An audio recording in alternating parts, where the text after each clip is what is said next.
It started on a Monday that felt heavier than most. The sky over Chicago was gray, the kind that pressed down on your chest, and maybe that was fitting because that's exactly how Dana Carter felt, walking into the glass tower where she worked. She wasn't supposed to stand out. She was the type who kept her head down, did her job, and tried not to give anyone a reason to notice her.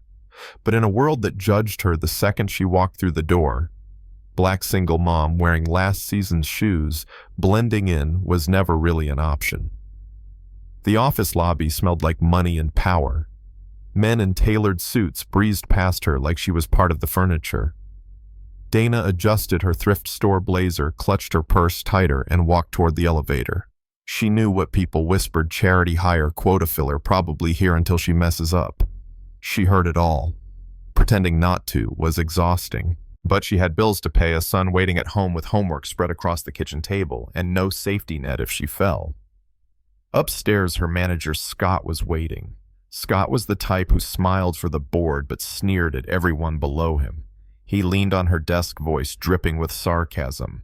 Well, Dana, on time for once. Miracles do happen. She forced a polite smile, even though she hadn't been late a single day in 6 months. Yes, good morning, Scott. He smirked. Let's see if you can manage not to screw up today. Her fingers curled under the desk. That man lived to remind her of her place. Every report she turned in, he'd mark in red, nitpick her commas, accuse her of cutting corners. And the thing was, sometimes the other staff believed him. That's how it worked. You repeat a lie enough times, people stop checking the facts. But that Monday, things shifted. There was a board meeting scheduled, one Dana wasn't supposed to be in. Yet somehow Scott dumped a stack of binders on her desk at 900 sharp. Print the data sets, cross-check the numbers, and get them in the boardroom before 10. And don't mess this up, your future here depends on it. She wanted to ask why this was suddenly her responsibility, but his eyes dared her to push back. So she didn't. She just nodded and got to work, hands flying over the keyboard. What Scott didn't know, or maybe didn't care to notice, was that Dana had been running the analytics in her own time for weeks. She was good at it, better than anyone gave her credit for. The numbers weren't just numbers to her. They were stories, patterns, warnings about where the company was bleeding money. She saw things others missed. And while Scott spent his evenings at rooftop bars, she spent hers at the kitchen table with her son, double-checking charts and teaching herself new tools from free YouTube tutorials. By 9:55, she had the reports not only ready but cleaner, sharper, and more accurate than Scott's version. She walked into the boardroom, the weight of stares pressing on her, as if she didn't belong. The CEO, Richard Coleman, raised an eyebrow. And you are? Dana swallowed. Dana Carter. I was asked to deliver the reports. Scott cut in smug. Don't mind her, sir. She's just the assistant. Probably stapled them wrong. A few chuckles circled the room. Dana lowered the binders on the table, her face burning, ready to back away. But then Richard flipped open the first page. His eyes narrowed. He turned a few more. The room got quiet. Too quiet. These aren't the numbers I've been shown, he said slowly. Where did you get this? Dana hesitated, then said softly. From the system data. I recalculated after noticing inconsistencies in the last quarterly file. Scott's chair screeched as he sat forward. She's lying. That's impossible. She wouldn't know where to look. But Richard didn't look at Scott. He looked at her. You're saying the losses are double what we reported? She nodded. Yes, sir. And if you check accounts receivable, you'll find invoices that haven't been collected in 6 months.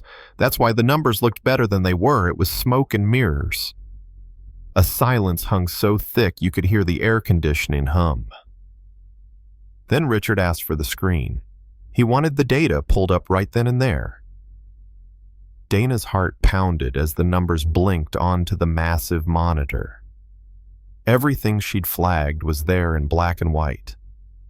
The CFO muttered, "My God." She's right. Scott's face drained of color. He tried to laugh it off. Well, maybe she stumbled on something, but Richard cut him off, voice sharp. Stumbled. Or did the person you've been dismissing just save us millions? And just like that, the room shifted. Heads that never turned her way before were now swiveling, studying her as if seeing her for the first time.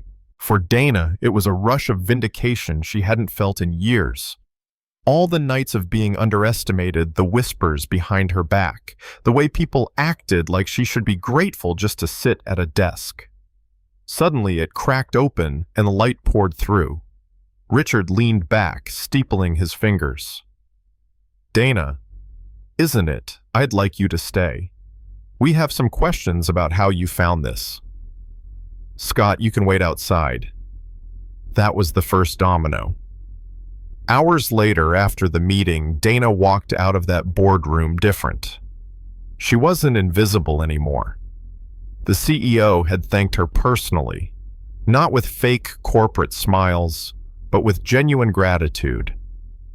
He told her, "People like you are the reason companies survive. Don't let anyone convince you otherwise." Scott didn't meet her eyes. Rumor had it he got stripped of his title within a week. Some said he resigned before he was pushed. Others said Richard fired him on the spot. Dana didn't care. She didn't need revenge spelled out she'd already won. Because what happened next? It was the kind of twist you only see in movies. A month later, the company announced a new division head for analytics.